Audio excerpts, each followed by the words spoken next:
You're listening to Restaurants Reinvented, a podcast for restaurant brands who want to put growth back on the menu. In each episode, Jen Kern, the CMO of Q, highlights innovators and change agents in the restaurant industry and uncovers how leading brands are modernizing their operations to drive efficiency and meet the evolving demands of guests. Let's get started.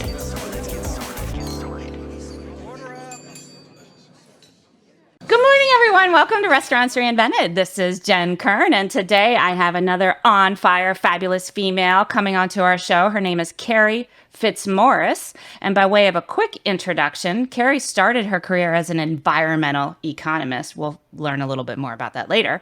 And then spent 25, I'm just going to say they were glamorous and exhausting years, as an advertising, PR, and marketing executive, where she worked with some pretty impressive brands like Sonos, Target, Exxon, I saw on there. Really impressive background. And then in the pandemic, brought a dream to life with a vegan barbecue restaurant, opening this restaurant as recent as 4 months ago in New York City, of all places, the Big Apple, one of my favorite cities on earth. She's also been featured recently in an article about female executives in a male-dominated industry, not only restaurants, but the barbecue industry overall, and what it was like for her getting VC funding and things like that. So we're going to dive into all things restauranting today. Kerry, welcome to the show. Thank you for having me. I'm so excited to be here. I'm a huge fan, and I consider your show sort of the one place to go for all the information on what's happening and what's new and cutting edge and where we should be focusing our efforts in the restaurant business. So thank you for having your podcast. It's awesome. Super humbled. Well, I will say this is my passion project. It brings me so much joy. In fact, my t-shirt today has joy on it because I love podcasting and it means a lot to me that it's been helpful to you. So thank you for sharing that. I also want you to share where you were last night. Last night was such an incredible night. We had the amazing opportunity of catering the backstage friends and family for the Red Hot Chili Peppers at MetLife. Woo! And so, yeah, it was a moment. It was incredible. The band is so incredible. I am such a child of the 80s and 90s, and the Red Hot Chili Peppers were just a big part of my, coming of age.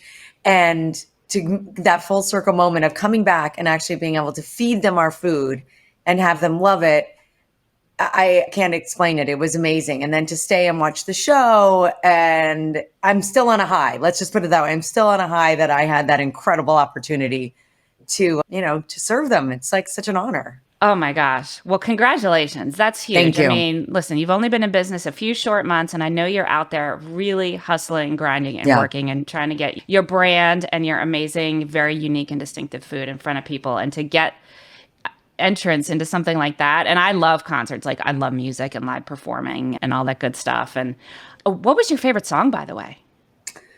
Oh my God. I mean, it's probably the, Suck My Kiss is or Under the Bridge. You forget they're such an amazing, they've been doing it for so long and they're in such great shape and they're incredible that it's like, you forget how many amazing songs they have. And then you're sitting there, you're like, oh my God. Oh, right. Oh, right. Oh, right. And so it was just like, give it away, give it away, give it away. Now, everybody's screaming and jumping, and the Strokes opened up for them. It was just like a core memory night. Nice. Well, we're going to keep those endorphins humming along here on the show. All things restauranting. I really want to dive in and talk to you about what it was like to open a restaurant in 2022. You're the first one I've had on the show that is a brand new restaurateur. Mm-hmm. And everything I've seen in restaurants since I started working in them when I was 14 to today, when I'm working in them on the technology side, but still very deeply ingrained in restaurants, there's been so much change and evolution. So I'd love for you to share, what was it like for you opening a restaurant in 2022? I think, to your point, I don't know what I don't know. So I didn't open a restaurant prior to 2022. I never had a restaurant prior to the pandemic. So I have no comparison. Mm-hmm. I can only say what I know now. Mm-hmm. So it took, I've been formulating and working on the concept of what plant-based barbecue could mean and look like for 3 years. Mm-hmm. So I felt very ready to open a restaurant. And what was nice is I had spent those 3 years working through my ideas with somebody that already owned restaurants in Manhattan, this guy named Chris Pezzamenti. He owns El Horno Lean Mexican Grill. It's a chain of restaurants in Manhattan. And I was really able to sit down with him and talk to him, and I learned a lot from him. And he helped me negotiate a lease in one of his prior spaces because he was downsizing. He was able to help me with, my expectations for sales. He helped me. I kept his staff, and I was able to work with them and retrain them on our menu. It really has been this community effort. And I think I mentioned to you before, New York City has this WhatsApp group that's like New York City restaurants. And it was formed in the beginning of the pandemic. And I was invited to join it because I was helping the restaurants put together marketing, like cross promotion marketing, so that the restaurants could support each other.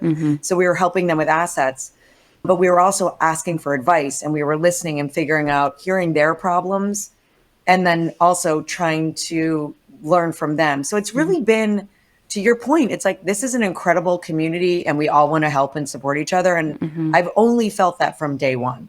So it's been beautiful and it's been hard. I mean, it's also, you open a restaurant, we opened on May 17th. And then that second strain of COVID kind of swept through the city and heat waves and New Yorkers leaving town, and we're trying to get our message out there. And it's been as awesome as I thought it would be, and also as hard as I thought it would be. It's not easy, but it's rewarding, as you know. I mean, it's very rewarding. Yeah. Well, I appreciate both sides of that spectrum, right? I mean, it's something that you've been wanting to do and came to you. I'd like you to explain a little bit about that. Like, where did you get this idea of vegan barbecue? I was in 3 years ago, a little over 3 years ago, I was at South by Southwest for work. And it's a very, awesome barbecue town in Austin, Texas, and lots of famous pitmasters. And a lot of people, when we would have downtime, would be like, oh, great, I'm going to go to this barbecue place or this barbecue place or this barbecue place. And as a plant-based eater, I knew there wouldn't be much food for me, right? Like maybe cornbread.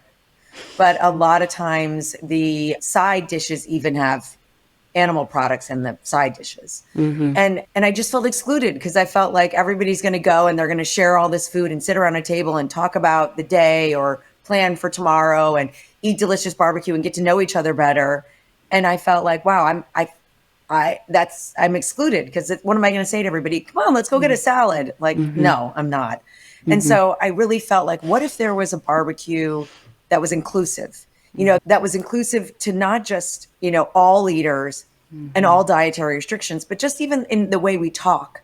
So instead of like my butt rubbed and my pork pulled, or you can smell my butts from here, what if we came up with other taglines and other ways of talking about barbecue to make it like more open, more friendly, more people to the table, because it is such an awesome food genre that I think more people want in, and I wanted to bring that to them. So that's where I came up with the idea. That's so cool. And you're gluten-free also, right? So the whole restaurant is both yes, plant-based and gluten-free. Yeah, I'm gluten intolerant, and I call myself plant-based. I try not to put too many labels on anything because I want people to feel like this is just a journey. This is just a moment. Like, let's just eat more plants. Like, let's not call it anything.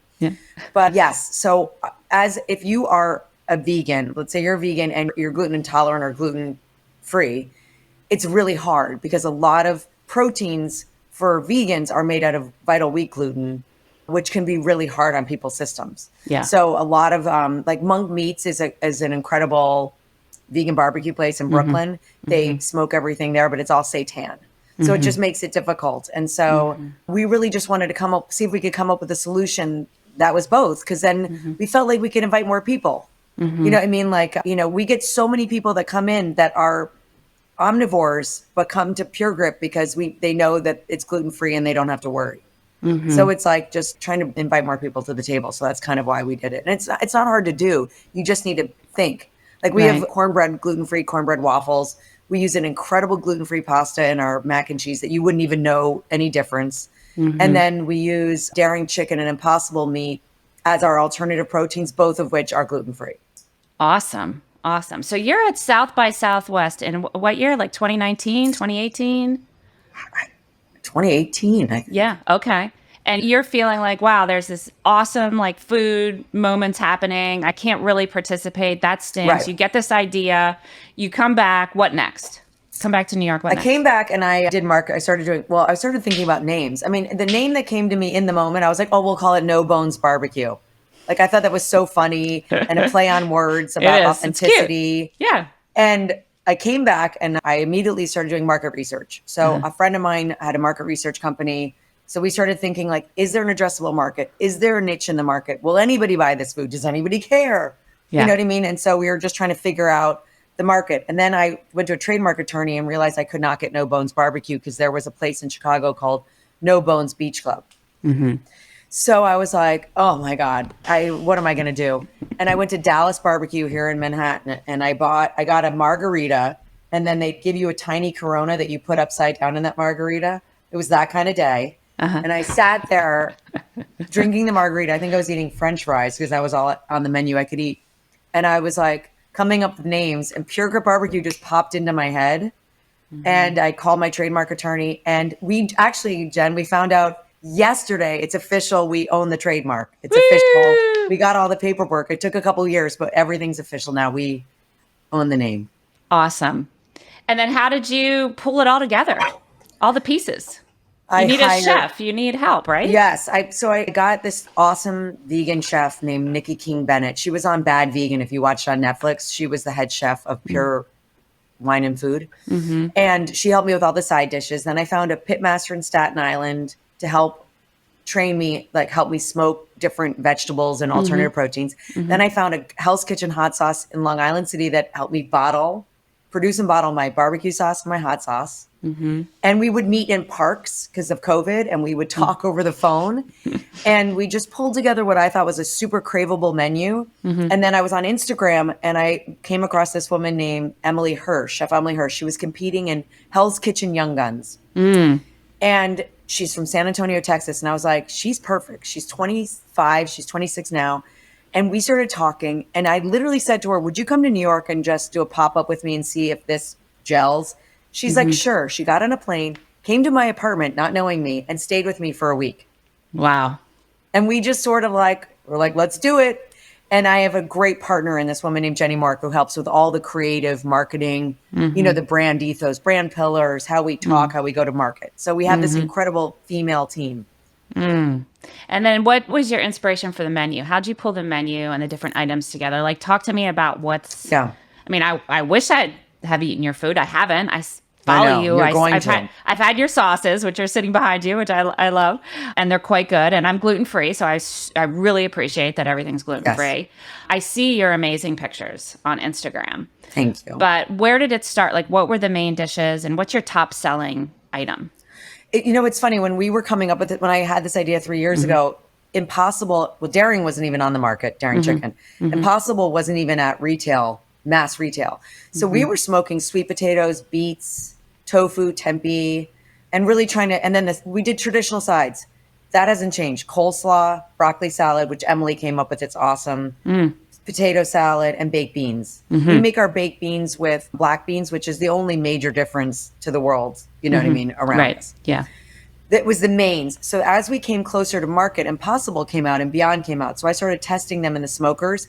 Beyond didn't smoke the way Impossible smoked. So we went Impossible.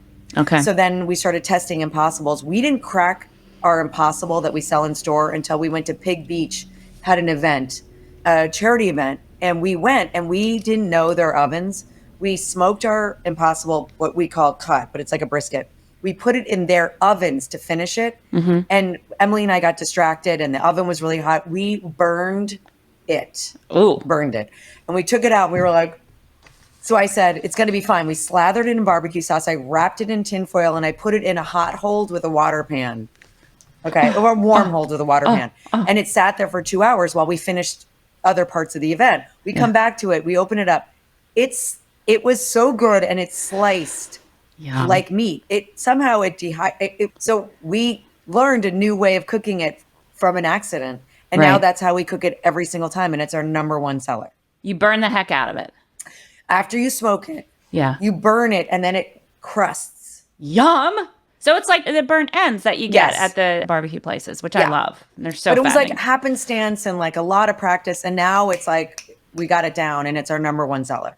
Wow. And what do you Yeah. serve it with? You have a choice. So you get a smoked main plate. You can choose one of our 4 smoked mains. So our 4 major smoked mains are tofu for like the tofu lovers. It's really good. Mushrooms, jackfruit, and our impossible cut. And then the sides are your broccoli salad, coleslaw, baked beans, and potato salad. And you pick one smoked main with 2 sides. And every dish comes with a half of a waffle. And our waffles are corn meal and gluten-free flour. They look amazing.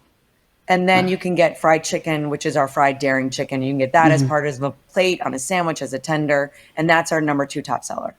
I feel, you know what I mean? And we have excellent fries. So we feel like the tenders and the fries are like the gateway drug to bring in, you know what I mean? To bring in the omnivores that are like, okay, I'll do that. And then we'll move them slowly over to the jackfruit and then to the tofu. It's the best of both worlds. I mean, what you're talking about is like comfort food with a little bit of a healthy spin on it. Yeah, it's just I call it a plant-based spin because we don't even go after the health market. Okay. I mean, we have a salad and we have a veggie bowl, but it's like, to me, so it's like, not low calorie. No, I mean, we have a mac and cheese. It's like, you don't even want to make that low You're calorie. so tiny. You don't look like you're eating this stuff. I eat it every day. I do. It's great. I eat it every day. I just Good mix metabolism. Good metabolism. Yeah.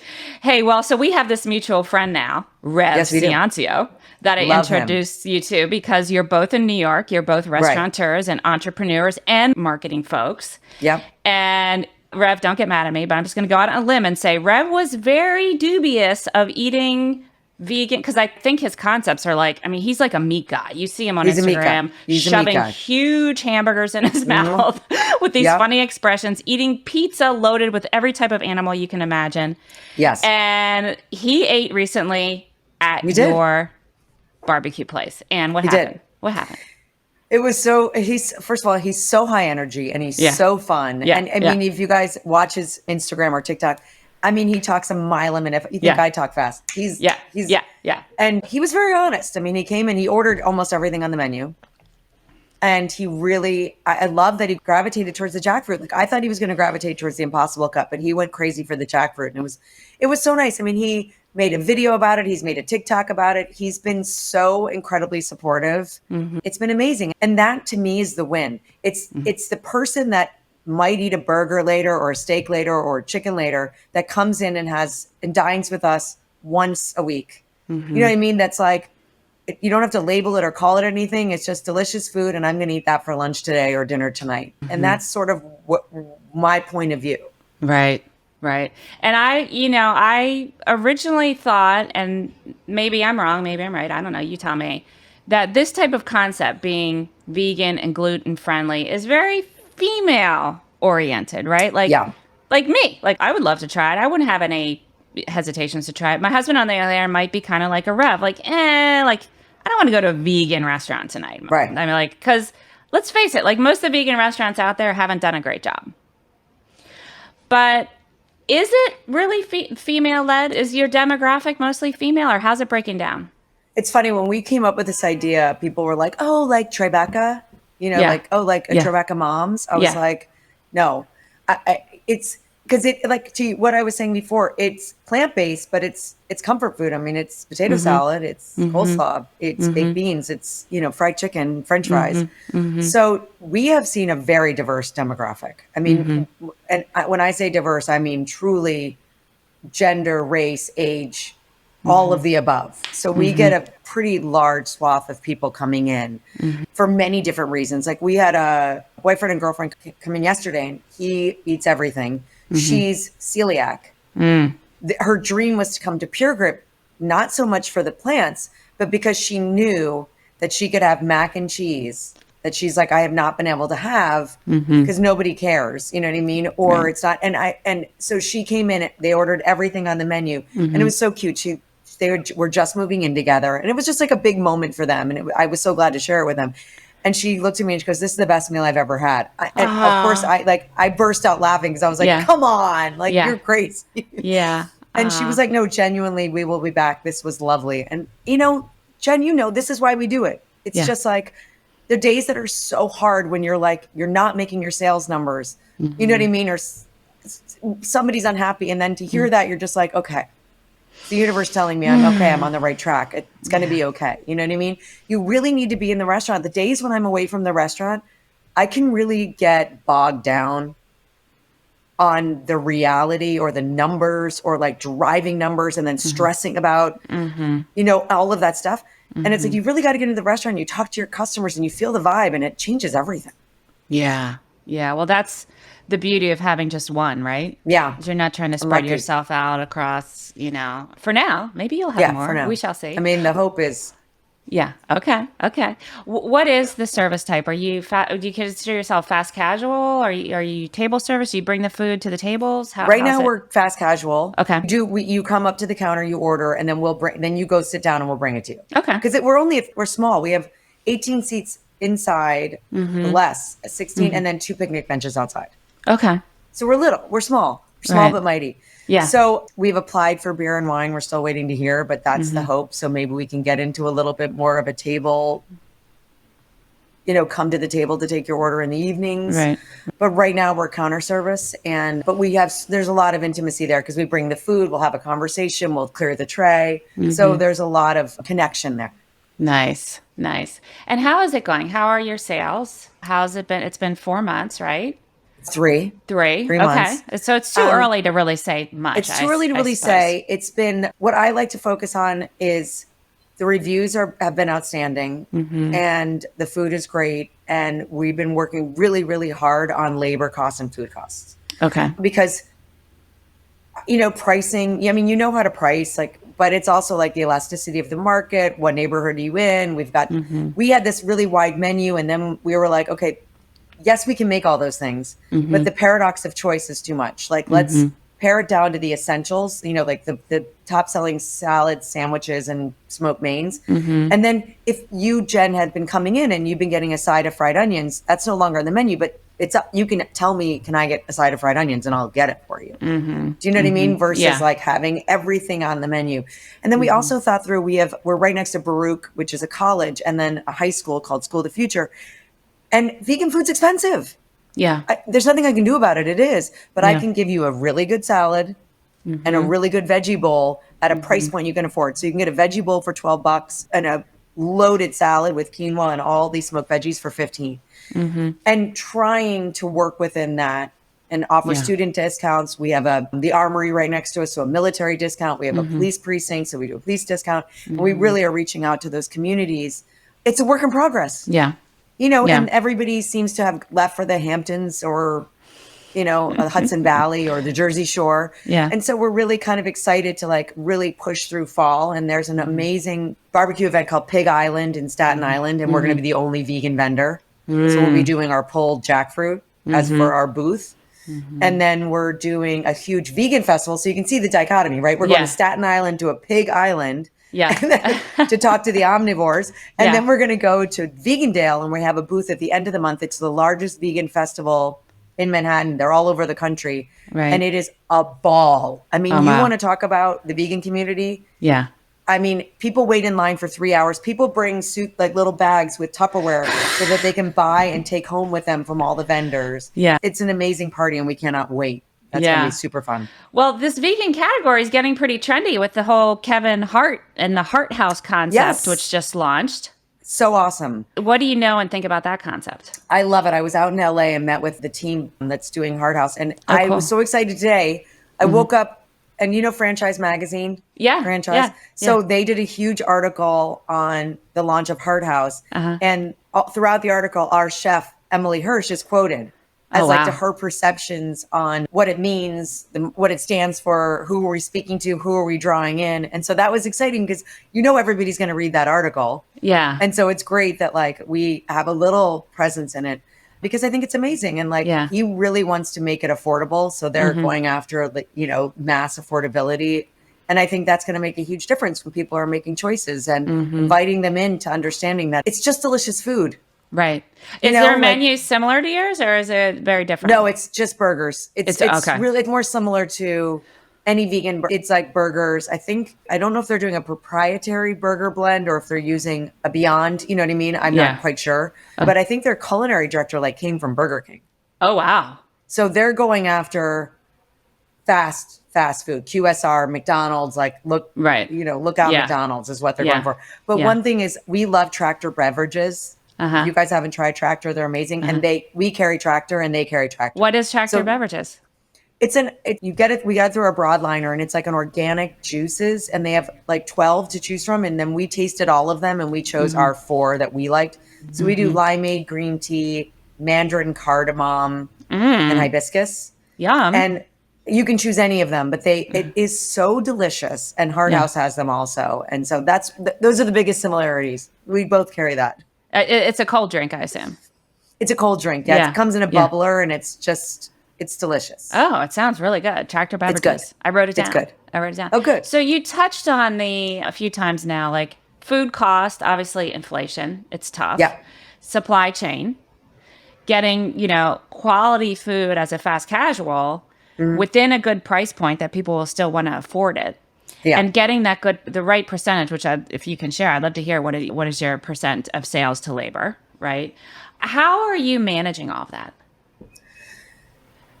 Luckily, we have a great, I mentioned Chris Pezzamenti. We also have an operations consultant named Alan Dempsey. And then we have our GM chef, Emily.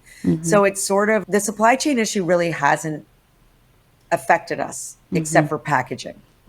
So I really wanted to do compostable packaging, which we do. It was really important to me to have everything very sustainable and well thought out. That's been difficult. So, it's disappointing we're tiny. So we don't have, I don't have super buying power. So we get whatever bags that they have. Our packaging hasn't matched. And that, as a brander, I'm hypersensitive to that because I want you to order the food to be delivered and have a good experience, which I'm not able to control as much as I'd like. Right. So that's the disappointing thing to me, more in the nuances than actually not being able to serve you. Right. So we have a great relationship with our broadliner. We have a great relationship with Daring Chicken and Impossible. So we haven't had any of those types of issues. And because we started pricing our menu this spring, and we were pricing it at also a $16 an hour labor cost. We're not trying to catch up on a labor cost or a price per hour from a bygone era, right? Right. Where some fast casuals are now we got to increase our prices 30%, and there's not much elasticity in their customer base or guest base. Right. So luckily we've been able to avoid that. I think because we're new and we're still trying to predict, we have days where we sell out everything, and we have days where, we only serve 30 people. You know what I mean? There's still that inconsistency. And we crushed on Monday. Monday? Yeah. We've never crushed a Monday. And it was so there's still that unpredictability where it's sometimes we have too much labor, sometimes we don't have enough. And the one blessing for Emily is Emily's able to jump on the line. So she's such a value to have as a manager, and she can cashier and she can be the face of the brand, but then she can jump on the line. I'm great at the table talking to you, and I can kind of work the register, figuring things out, but I can't jump on the line. And there's something really nice about us being small and being able to do that as part of our team right now. Yeah. Yeah. What kind of culture are you building? You just seem to me, and from what I know of you, and you would be an awesome boss and an awesome manager and person to work with and for. We've done a lot of episodes recently on restaurant culture, and because of not only the labor shortage, but there's a thinning workforce, people, it seems aren't gravitating to work in restaurants that much anymore. And I don't know if that's true or not, but we know that the way that restaurants have approached their employees and their culture has been very transactional in the past. And that needs to change. So we've unpacked that and had a lot of episodes that have been to me just fascinating about, because I love culture, I love people, whatever. How are you doing it? I think, we're a small team. So I think I've learned, and this is full honesty, this is my, you mentioned funding. It's Pure Grit is mostly a lot of my own capital, time, resources, in addition to a close friend. We didn't go to BC's.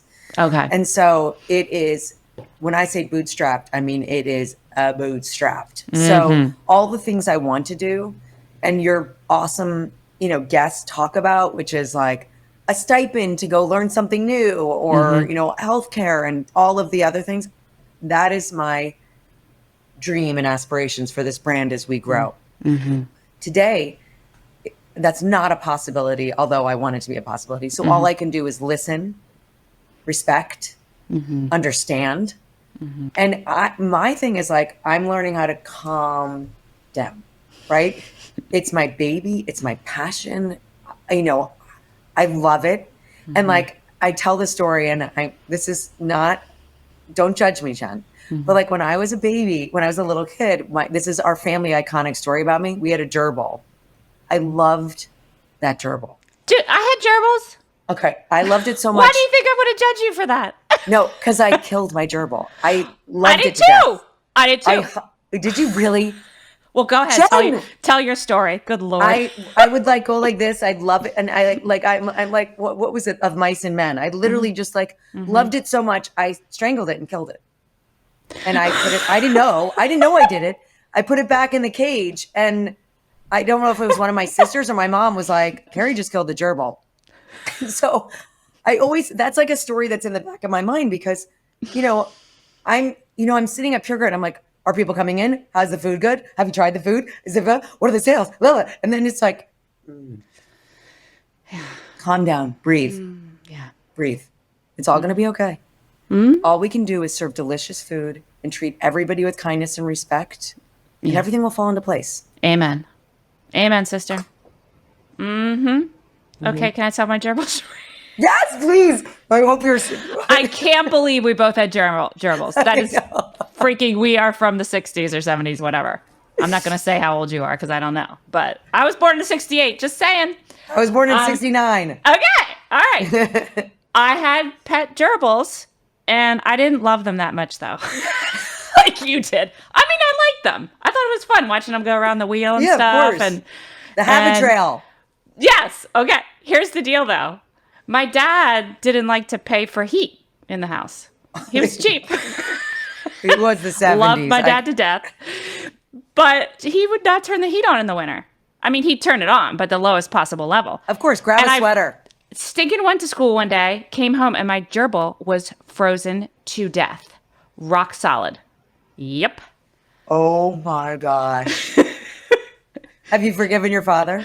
Oh, yeah. Back to plant-based eating. Yeah, exactly. It's a good segue. Oh my gosh. Well, Kerry, you're just so cool. And I really appreciate you just coming on and talking to, I mean, you're not my typical guest, but it's all good because it's restaurants. And what you just said is like, listen, everyone, if you want to freak out, you could freak out.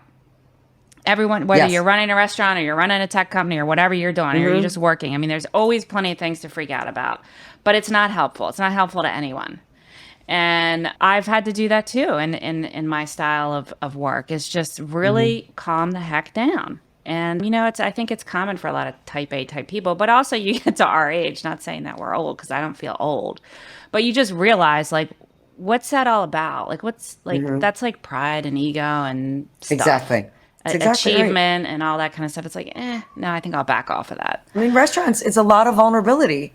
Yeah. And, you're putting yourself out there in so many ways. I mean, you know what I mean? It's very vulnerable. And so it's just kind of tempering that and not letting that rule you, or the ego. You know what I mean? It's that balancing act of like trying to stay present. Yeah. Yeah. It's great stuff. Well, so you're a marketing executive. What are the marketing strategies you're using? That's a great question because I've learned so much. I mean, Jenny, my partner, and I, our sweet spot is brand marketing. Like logo design, brand pillars. How do we communicate? How do we talk about ourselves? Like for a long time we were using inclusion. Inclusion, is that the right word? Like thinking of the nuances of the way you speak. And that's great. That's all well and good. It's served us very well. As you know, you've seen articles about us, how the brand represents in the swag and stuff. But what we were missing, and what I've learned quickly, and we're changing that dial, is that doesn't necessarily, that translate probably to sentiment and the perception of the brand for people who just see us from the outside. Does that translate into butts and seats or craveability? Not really, right? So like we did some beautiful illustration. You can see it on our Instagram. We had an illustrator do it. It's gorgeous. We were putting it on the menus. We were putting it everywhere. I was talking to a good friend of ours, Meg. Oh, yeah. Okay. She's like, well, where's the food? I'm like, oh, right. You want to see the food? She goes, I want food and reviews, food and reviews, food and reviews. So it's like, I'm like, right. So we've kind of like, we lessened the menu. We tightened it up. We're featuring our best sellers. Now we have like food photography all over our Insta. We reskinned the website to be food photography and quotes. We're really leaning into our quotes, to our reviews, and really getting more tactical. Okay. Conversational, one-on-one, like this is a burger. This could be you eating a burger. You know what I mean? Like, and now we're thinking more about what's our point of view on food photography? How are we incorporating, if we're inclusive to you, how do you see yourself with us? Because right now there's no you in Pure Grit. It's literally like an illustration or food. What about you? What about hands? What about mouths? Do you want to see us eating? Like, how do we make it inclusive if nobody's included? I see a lot of people in your stories though, because I on your Instagram stories, I see you a lot and your team. Yeah. I think that's good. I think having people too. I mean, I pushed back a little bit on our dear friend who made Kaipena. I just want to give her a shout out because she did introduce She's amazing. us. Yeah. She's amazing. One of the all-time greats. She really is. And she definitely knows restaurant marketing a lot better than me. So yes, like food and what did she say? Food and reviews. Yeah, but also people want to see your people. Yes. They want to see people, but I mean like people eating food. Yeah. Okay. If you look at my Instagram, the only person that ever is consistently eating food is me. Yeah. So we're just, and then also like if you come into our store, it's like a jewel box in the sense that we were keeping it so clean. Yeah. That now we're like, okay, let's put a mural on this wall. Let's put some food photography up. Let's warm it up a little bit. So it's learning sort of like conversion. Yeah. Stuff that you guys already know in the restaurant business that like I'm a little naive. I was a little naive thinking that like if I build it, they will come. And I've realized that as Jenny likes to say, it's a long walk. If I just was selling you burgers and had a vegan burger, you'd be like, oh, I get it. I'm trying to get you to understand plant-based barbecue. That's a little bit like, what are you talking about? That is not a thing. So I was a little naive on that. And so now we're getting a little bit more like, tactical one-on-one, more like the bringing people in. Like digital marketing? Are you doing digital marketing? Yeah. We're bumping that up. We're doing digital marketing. We don't have a ton of money to spend. Yeah. So we're just trying to be really thoughtful and trying to pull to your point about the chili peppers.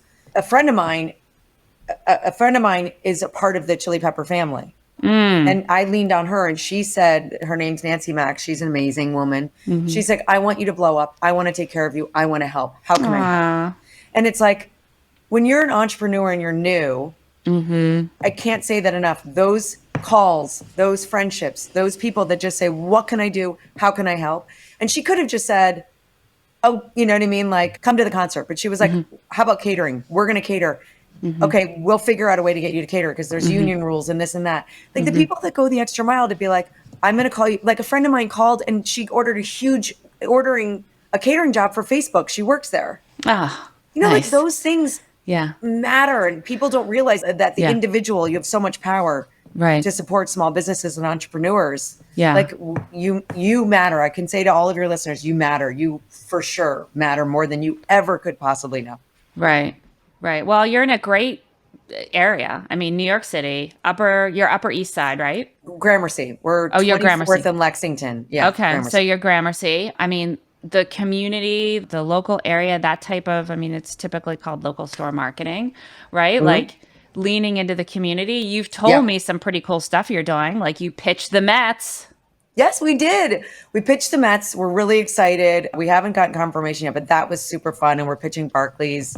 I just feel like our comfort vegan food that's also gluten-free is such a perfect place for like stadiums, airports, where you're getting, a lot of people coming through.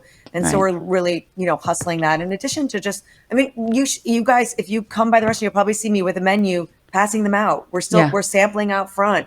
Yeah. We're going to the local community. We're going to Madison Square Park, Yeah. which has an amazing Flatiron business district. Yeah. I mean, that matters. That analog, Yeah. hitting the streets. Yeah. Yeah. It's awesome. It's awesome. Especially as a single unit. Yeah. I've loved watching your journey. Thank Yeah. you. It's been really rewarding, I have to say. It's been really rewarding.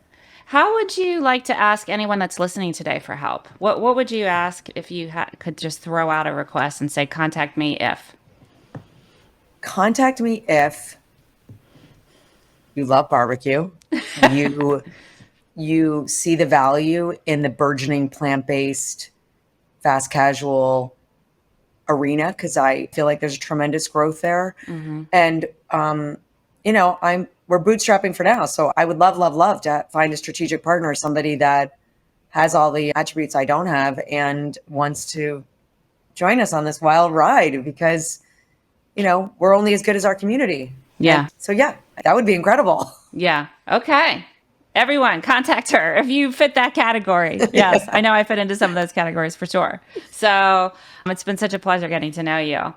Well, really appreciate you joining us today, Kerry. Thank you so much for having me. This is, of course. I hope the chili peppers was a big deal, but after listening to you for these last couple of years, you're doing such a great job, and it's such an honor. It's such an honor to be on the show. I just feel like among the greats that you've had, it's mind-boggling. So thank you. Well, it's an honor for me to have you. I mean, you are doing some really hard, tough things, and you've got a lot of grit. So I have no doubt that you are going to succeed. And with the community and the hospitality world behind you and the networks that we can help you, continue to build, I have no doubt that it's going to be on everyone's table in the tri-state area soon. So thanks for being an awesome female leader, an awesome woman in restaurants, Thank you. Making some amazing food that I absolutely cannot wait to try. I can't wait to host you. I can't wait to welcome you. I'm coming, girl. I'm coming. My niece, I just heard, is buying a new place in New York that's a little bit bigger and has room. So great. Yes. I'm counting on you. I shall be there. Have Wonderful. a great day, Kerry, and keep reinventing. Thank you so much. Yes. Thank you for checking out this episode of Restaurants Reinvented. This show is brought to you by Q, a restaurant tech company paving a brighter future for operators with the industry's first unified commerce platform. If you enjoyed what you learned in this episode, make sure to follow Restaurants Reinvented in your favorite podcast app, or visit qbeyond.com/podcast to get immediate access to all of the latest episodes.